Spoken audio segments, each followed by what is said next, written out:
పోతన భాగవతము ప్రాణేచ్ఛ వచ్చి చొచ్చిన ప్రాణుల రక్షింపవలయు ప్రభువులకెల్లం ప్రాణులకిత్తురు సాధులు ప్రాణంబులు నిమిషభంగురములని మగువా.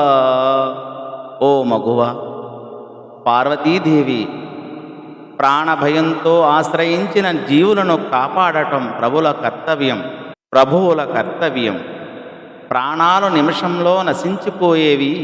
అందువలననే ఉత్తములు ప్రాణులకు తమ ప్రాణాలను అర్పించుటకు సైతం వెనుకాడరు అని ఈ పద్య భావము. పరహితము జేయునెవ్వడు పరమహితుండగును భూత పంచకమునకున్ పరహితమే పరమధర్మము పరహితునకు నిదురు లేదు పర్వేందుముఖీ. ఓ సౌందర్యరాశి పార్వతీదేవి, ఇతరులకు సాయం చేసేవాడు పంచభూతాలకు పరమాత్ముడు అయి ఉంటాడు. పరోపకారమే పరమోత్తమ ధర్మం. పరోపకారికి ఎక్కడా తిరుగులేదు అని ఈ పద్య భావం. హరిమది నానందించిన హరిణాక్షి జగంబులెల్లనానందించున్ హరియును జగములు మెచ్చగా గరళము వారించుటొప్పు కమలదలాక్షి. ఓ మృగాక్షి, ఉమాదేవి, ఓ పద్మాక్షి, విష్ణుమూర్తిని సంతృప్తి పరిస్తే లోకాలు అన్నీ సంతృప్తి చెందుతాయి.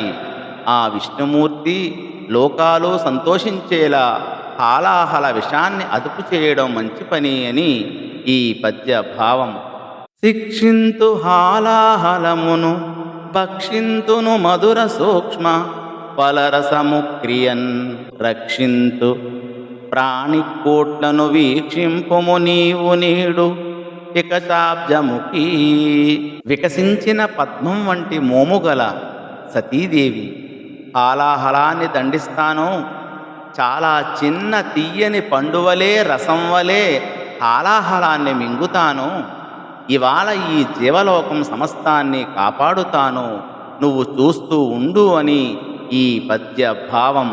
ఇలా హాలాహలం మింగుతా అంటున్న తన భర్త అయిన భవునితో ప్రియ భార్య భవానీదేవి ఇలా అంటోంది, స్వామి, మీ మనస్సుకు తగినట్టు చేయండి.